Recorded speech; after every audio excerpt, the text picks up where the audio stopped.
The 1980s.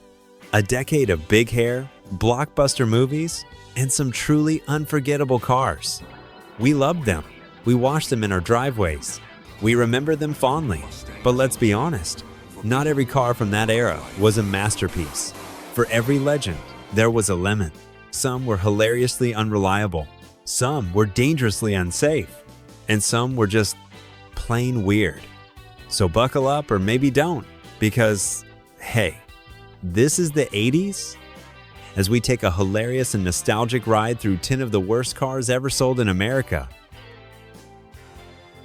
The cars that pretended to be something they weren't. Cadillac Cimarron. In the early 80s, Cadillac, the symbol of American luxury, had a problem. European compacts were gaining ground. So what did Cadillac do? Did they engineer a brilliant, downsized luxury car? Nope. They took a basic Chevrolet Cavalier, added leather seats, slapped on a Cadillac badge, and hiked up the price by several $1,000s. The result? The Cadillac Cimarron. Not just a car, a lesson in arrogance. It launched in 1982, and by 1988, it was gone. Sales barely crossed 132,000 units over 7 years, far below expectations. It was badge engineering at its worst, a cynical ploy that insulted the intelligence of buyers. The Cimarron tarnished Cadillac's reputation for years. It taught a generation to look under the hood literally and figuratively. Chrysler TC by Maserati. Sounds exotic, right? An American-Italian partnership. Chrysler meets Maserati. A match made in theory. The TC arrived in 1989. It had Italian leather, a turbocharged engine, hand-finished details, and a price tag starting around $33,000, more than double that of a base LeBaron. The problem? It looked almost identical to the LeBaron convertible, which sold for about $14,000. Only 7,300 units were ever sold. It was a flop. An Italian suit tailored for a guy from Detroit. And it just didn't fit right. The cars that were just bad machines. Yugo GV. Ah yes, the Yugo. Imported from Yugoslavia starting in 1985. Price tag? Just $3,990. The cheapest new car in America? But you got what you paid for. A 1.1-liter engine with 55 horsepower, paper-thin metal, toy-like electronics. It became a punchline famously called the disposable car. By 1992, only 141,000 units had been sold in the US, and many broke down before hitting 50,000 miles. It was so bad, walking felt like an upgrade.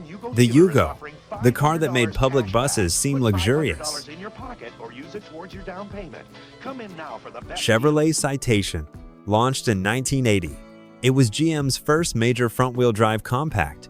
Sales soared at first 812,000 units in its debut year. But then came the problems.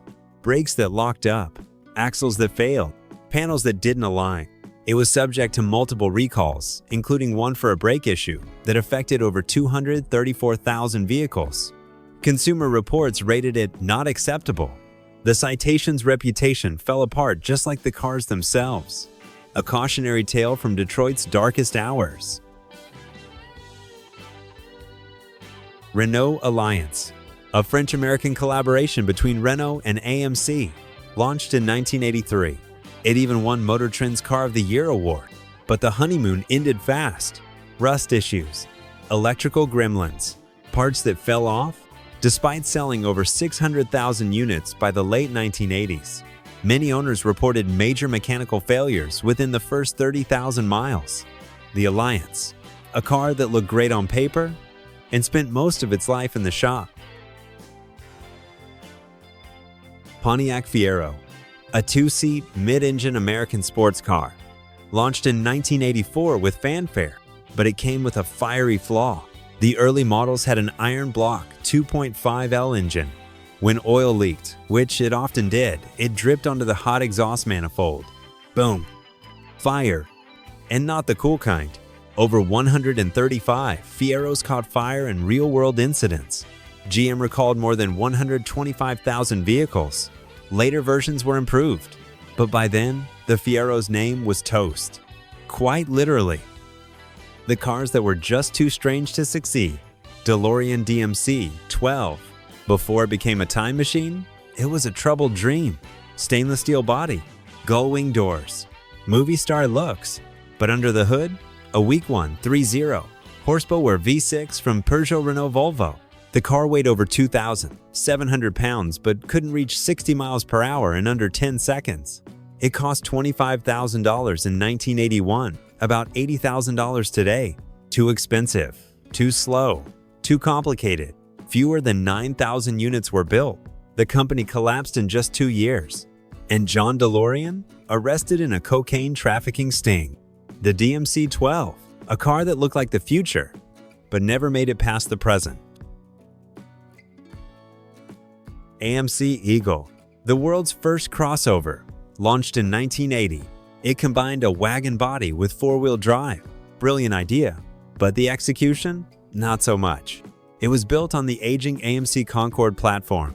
Heavy, dated, clunky steering. It never caught on. Sales rarely topped 20,000 units per year. Right idea, right time, wrong company. Subaru BRAT, short for Bi-Drive Recreational All-Terrain Transporter. Yeah, BRAT. A quirky little pickup with an even quirkier trick. 2 rear-facing plastic seats bolted into the cargo bed. Why? To avoid the 25% chicken tax on imported pickups. With seats, it legally became a passenger car. Clever? Absolutely. Safe? Absolutely not. The BRAT became a cult classic, but those jump seats were like a thrill ride bolted to a lawnmower. From corporate blunders to dangerous designs, from false promises to utter weirdness, the 80s gave us some of the most entertaining failures in automotive history. They remind us that for every car that becomes a classic, another becomes a cautionary tale.